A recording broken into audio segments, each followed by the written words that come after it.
কোনো এক সময় এক রানী জানালার পাশে বসা ছিল। রানী বাহিরে বরফ পড়তে দেখছিল, যেগুলো তার জানালার কালো কাঠের ফ্রেমে পড়তেছিল। রানী সেখানে বসে সেলাই করছিল।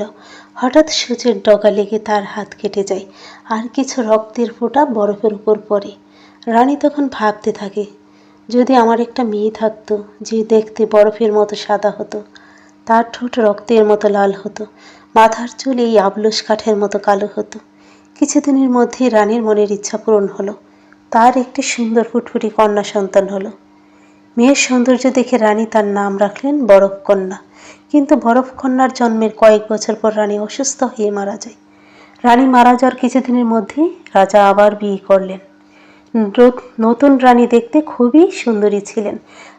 তার থেকে দেখতে খুব সুন্দর হলে তিনি সহ্য করতে পারতেন না।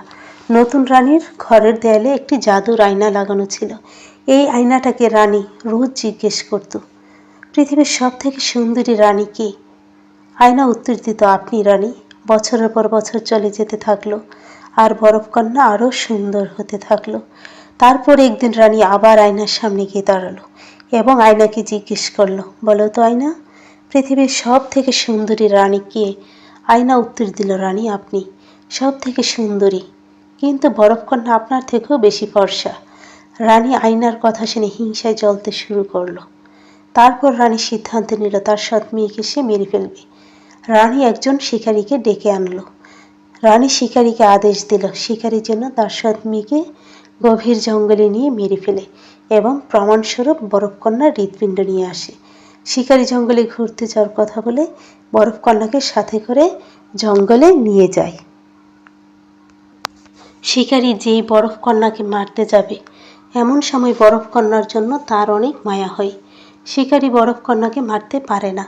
শিকারী বরফকন্যাকে বলে, আমি তোমাকে প্রাসাদেও নিয়ে যেতে পারবো না। শিকারী বরফকন্যাকে গভীর জঙ্গলে ছেড়ে দেয়। শিকারী ফিরিয়ে আসার সময় একটি পশুকে হত্যা করে তার হৃৎপিণ্ড এনে রানীকে দেখায়। রানী বিশ্বাস করে যে ওটা বরফকন্যার হৃৎপিণ্ড ছিল। বরফকন্যা জঙ্গলে ঘুরতে ঘুরতে হঠাৎ করে একটি কুঁড়েঘর দেখতে পায়। বরফকন্যা সাহস করে কুঁড়েঘরের কাছে গিয়ে দরজায় ধাক্কা দিতে দরজাটি খুলে যায়। বরফকন্যা কুঁড়েঘরে ঢুকে দেখতে পায় একটা টেবিলে 7টি চেয়ার এবং 7টি প্লেটে খাবার সাজানো আছে। সেখানে 7 জন বামন বাস করত। তাদের কাজ ছিল পাহাড় থেকে স্বর্ণখড়ি বের করা।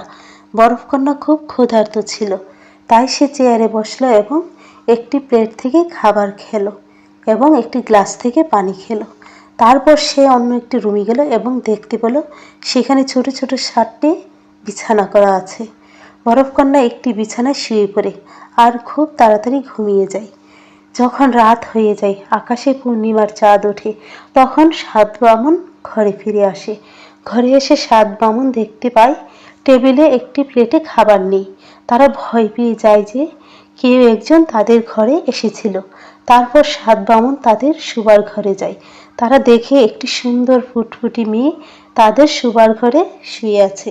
তারা বলাবলি করতে থাকলো, এই মেয়েটি কে? হঠাৎ করে বরফকন্যার ঘুম ভেঙে যায়। সে খুব ভয় পেয়ে যায় এবং সমস্ত ঘটনা 7 বামনকে খুলে বলে। বামনরা শুনে খুবই দুঃখ পেল। বামনরা বরফকন্যাকে একটি শর্তে তাদের ঘরে বরফকন্যাকে থাকতে দিল। শর্তটি হলো, বরফকন্যাকে তাদের ঘরের সব কাজ করতে হবে। বামনরা বরফকন্যাকে আরও বলল, তারা যখন পাহাড়ে সোনা খুঁড়তে যায় সে যেন দরজা না খোলে, কারণ শয়তান রানী যদি জানতে পারে সে বেঁচে আছে তাহলে তাকে মেরে ফেলার চেষ্টা করবে। তারপর থেকে বরফকন্যা বামনদের সাথে থাকতে শুরু করলো। সে রান্নাবান্না থেকে শুরু করে থালা বাসন মাজা, ঘর পরিষ্কার করা সব কাজ করত। হাসি আনন্দে তার দিন কাটতে থাকলো। এদিকে দুষ্ট রানী বরফকন্যার কথা প্রায় ভুলেই গিয়েছিল। কিন্তু হঠাৎ করে একদিন রানী তার আয়নার সামনে গেলেন। আয়নাকে জিজ্ঞেস করলেন, বলো তো আয়না, পৃথিবীর সব থেকে সুন্দরী রানী কে? আয়না উত্তর দিল, আপনি রানী, কিন্তু বরফকন্যা আপনার থেকেও বেশি সুন্দরী। বরফকন্যা জঙ্গলে 7 বামনের সাথে হাসি আনন্দে বসবাস করছে। এই কথা শুনে রানী অত্যন্ত রেগে যায়। রানী বুঝতে পারে শিকারী তাকে ধোঁকা দিয়েছে। দুষ্ট রানী সিদ্ধান্ত নেয় এবার সে নিজ হাতে বরফকন্যাকে মেরে ফেলবে। রানী একজন ফেরিওয়ালার ছদ্মবেশ নেয় এবং জঙ্গলে সাত বামুনের ঘরের দিকে রওনা দেই। বরফকন্যা জানালা দিয়ে ফেরিওয়ালাকে দেখে লাল ফিতা কেনার জন্য দরজা খুলে বের হয়ে যায়। দুষ্ট রানী বরফকন্যাকে লাল ফিতা চুলে বেঁধে দেওয়ার কথা বলে এমনভাবে বরফকন্যাকে শক্ত করে তার কোমরে লাল ফিতা বাঁধে। বরফকন্যার সাথে সাথে অজ্ঞান হয়ে যায়, মনে হয় সে যেন মারা গেছে।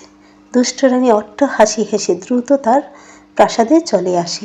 দিন শেষে বামনরা যখন ঘরে আসে, তারা দেখল যে বরফকন্যা মাটিতে অজ্ঞান হয়ে পড়ে আছে। বামনরা তাকে ঘরে নিয়ে আসে আর কাঁচি দিয়ে ফিতাটাকে কেটে দেয়। সাথে সাথে বরফকন্যার জ্ঞান ফিরে আসে। তারপর সে সাত বামনকে জানায় তার সাথে কি হয়েছিল। তখন বামনরা বুঝতে পারে ওই ছদ্মবেশী ফেরিওয়ালা ছিল দুষ্ট রানী, যে এখনও তাকে মেরে ফেলতে চায়। বামনরা তাকে আবারও সাবধান করে কেউ আসলে যেন বরফকন্যা দরজা না খুলে। বরফকন্যা প্রতিজ্ঞা করে সে আর কখনো দরজা খুলবে না। দুষ্ট রানী আবার আয়নার সামনে যায়। আয়নাকে জিজ্ঞেস করে পৃথিবীর সব থেকে সুন্দরী রানী কে? আয়না আগের মতোই উত্তর দেয়, বরফকন্যা আপনার থেকে বেশি ফর্সা এবং বেশি সুন্দরী। এই কথা শুনে রানী রাগান্বিত হয়ে তার গোপন কক্ষে যায়, যেখানে তার নিষিদ্ধ জিনিসপত্র রাখা ছিল। জাদু দিয়ে রানী একটি বিষাক্ত আপেল তৈরি করে। আপেলটির একদিকে ছিল সাদা অংশ, অন্যদিকে ছিল লাল অংশ। কিন্তু সাদা অংশটি ছিল ভালো আর লাল অংশটি ছিল বিষাক্ত। এইবারও রানী এক বৃদ্ধা মহিলার ছদ্মবেশ নেই আর হাতে এক ঝুড়ি আপেল নেই, আর সব থেকে সুন্দর বিষাক্ত আপেলটিকে রাখে ঝুড়ির উপরে। সে আবার বামনদের ঘরে পৌঁছায়, কিন্তু এইবার আর বরফকন্যা দরজা খুলে না। দুষ্টু রানী জানালা দিয়ে বরফকন্যাকে আপেল খেতে বলে। বরফকন্যা খেতে না চাইলে দুষ্টু রানী বিষাক্ত আপেলের সাদা অংশটা খেয়ে বলে, দেখো এতে কোনো সমস্যা নেই।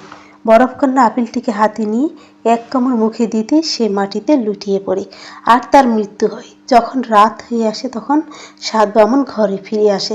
তারা দেখে যে বরফকন্যা মরে পড়ে আছে। তারা অনেক চেষ্টা করেও তাকে জীবিত করতে পারল না।